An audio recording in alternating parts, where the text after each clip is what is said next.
Today we are going to start a new chapter. The chapter name is midpoint theorem. Okay. So इस theorem को पहले prove करेंगे कि mid point theorem है क्या. तो इसका स्टेटमेंट लिखिए, ये चैप्टर लिखिए और नीचे स्टेटमेंट लिखिए. स्टेटमेंट.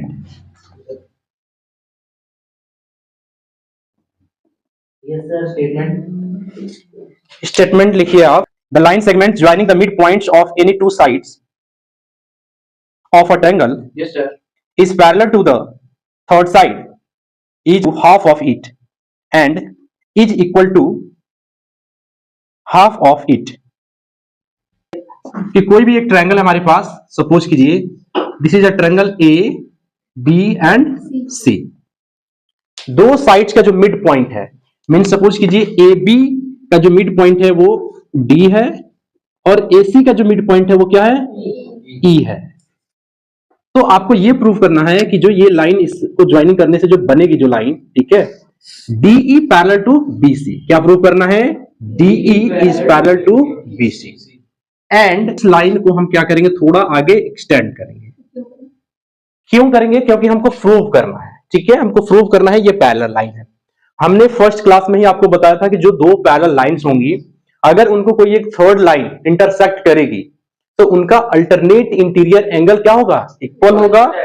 और अपोजिट, वर्टिकली अपोजिट एंगल भी इक्वल होते हैं. ठीक है, तो उसी प्रॉपर्टी को हमको यूज करना है. इसीलिए चूंकि इस लाइन को हमको पैरेलल प्रूव करना है तो कुछ तो एंगल हमें यूज करना पड़ेगा, है ना. तो कंस्ट्रक्शन जब भी हम करते हैं ना, तो हमारा जो रिजल्ट है उसको लाना है, उसके लिए हम ज्योमेट्रिकल कंस्ट्रक्शन करेंगे. क्या करेंगे, ज्योमेट्रिकल कंस्ट्रक्शन. तो हम डीई को आगे क्या कर रहे हैं, एक्सटेंड कर रहा हूं, इसको आगे खींच के बढ़ा रहा हूं. ठीक है, ये हमें अपने रिजल्ट के लिए काम करना है. फिर मैं क्या करूंगा, इस सी को आगे एक्सटेंड करूंगा सच दैट कि जो बीडी है और ये नया पॉइंट सपोज कीजिए यहां आ गया एफ, ये बीडी और सी एफ ये भी क्या होंगे, पैरेलल होंगे, इक्वल भी होंगे और पैरेलल भी होंगे. तो हमको क्या प्रूफ कर देना है कि अगर ये डी एफ सी बी एक पैरेललोग्राम होगा, अगर इसको प्रूव कर दे तो ये दोनों भी क्या हो जाएंगे, पैरेलल हो जाएंगे. पैरेलल हो जाएंगे, इक्वल नहीं होंगे, क्या हो जाएंगे, पैरेलल हो जाएंगे. ठीक है, तो आपको सबसे पहले हम लोग क्या लिखते हैं, गिवन. क्या लिखेंगे, गिवन. क्या दे रखा है, given triangle A B C in which D is the mid point of AB and E is the midpoint of AC. हाँ, E is the Midpoint of AC. midpoint of AC, है ना. अब क्या लिखेंगे, कंस्ट्रक्शन. क्या लिखेंगे, हमने क्या किया, डीई को एक्सटेंड किया, स्ट्रेच किया. हाँ, और डीई इज स्ट्रेच्ड, स्ट्रेच किया, उसको खींच दिया हम टिल कहां तक, F. And C F is parallel to DB. C F को हमने किसके पैरेलल बनाया. अब ये बताइए, एंगल देखिए, ये वाला एंगल और ये वाला एंगल इक्वल हो जाएगा, वर्टिकली अपोजिट एंगल, है ना. तो हम इसको ए डी ई और ट्रायंगल ई एफ सी, इन दोनों को हमको प्रूव करना है कॉन्ग्रुएंट. क्या प्रूव करना है, कॉन्ग्रुएंट. तो इतनी बात लिखिए, फिर हम क्या लिखेंगे, टू प्रूव दैट. हाँ, टू प्रूव दैट. प्रूव क्या करना है बताइए, डीई नहीं, जो मेन, जो हमारा मेन रिजल्ट है, डीई पैरेलल बीसी, इन दोनों को क्या करना है, पैरेलल है वो किसके हाफ है, बीसी की, है ना. ये भी प्रूफ करना है. प्रूफ, प्रूफ है ना.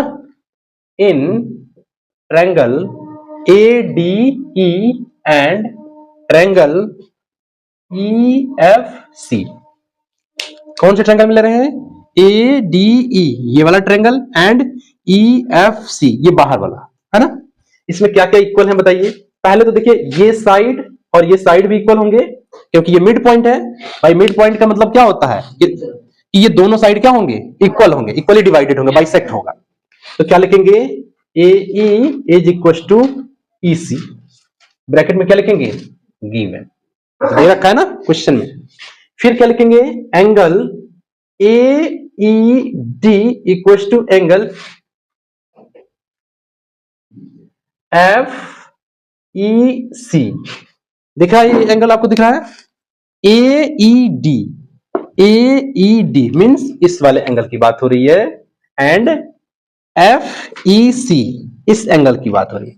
ये क्या है, वर्टिकली अपोजिट एंगल है ना, वर्टिकली अपोजिट है। अच्छा, एक चीज और देख सकते हैं, ये एंगल और ये angle alternate interior angle, equal to angle E A D equal to angle E C F. दिख पाया कि नहीं दिख पाया, No, sir. E A D इस एंगल की बात हो रही है, Yes, sir. And angle E C F इस वाले एंगल की। बगल में क्या लिखेंगे, अल्टरनेट इंटीरियर एंगल है ना। अब देखिए साइड एंगल एंगल है ना, थ्योरम। ये दोनों ट्रायंगल क्या हो गए बच्चों, triangle A D E congruent हो गया triangle E F C. Side angle angle से ये दोनों ट्रायंगल क्या हो गए, कॉन्ग्रुएंट हो गए। इक्वल नहीं लिखा है, ये क्या है, कॉन्ग्रुएंट। पूछाती है पढ़े हो कि नहीं ट्रायंगल, क्यों। Master card. अब देखिए, अब जब ये दोनों ट्रायंगल क्या हो गए बच्चों,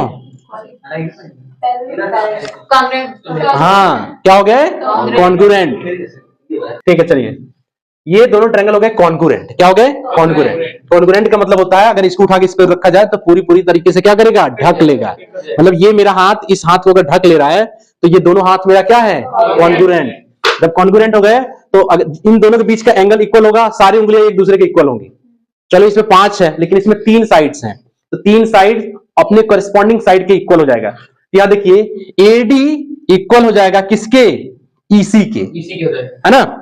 एडी इक्वल टू, देखिए ये वाला इक्वल हो गया इसके, और ये वाला इक्वल हो गया इसके, और ये वाला इक्वल हो गया इसके, है ना। ये तो पहले से दिया ही है।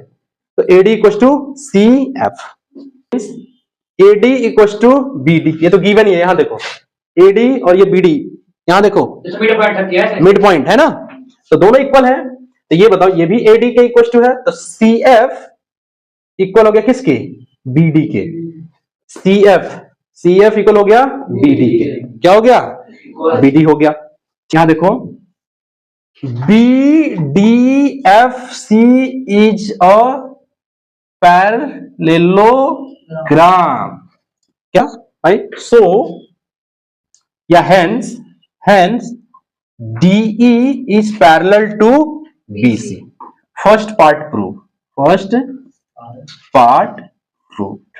है ना। फिर से एक बार एक्सप्लेन कर देता हूं, डोंट वरी, एक बार लिख लीजिए।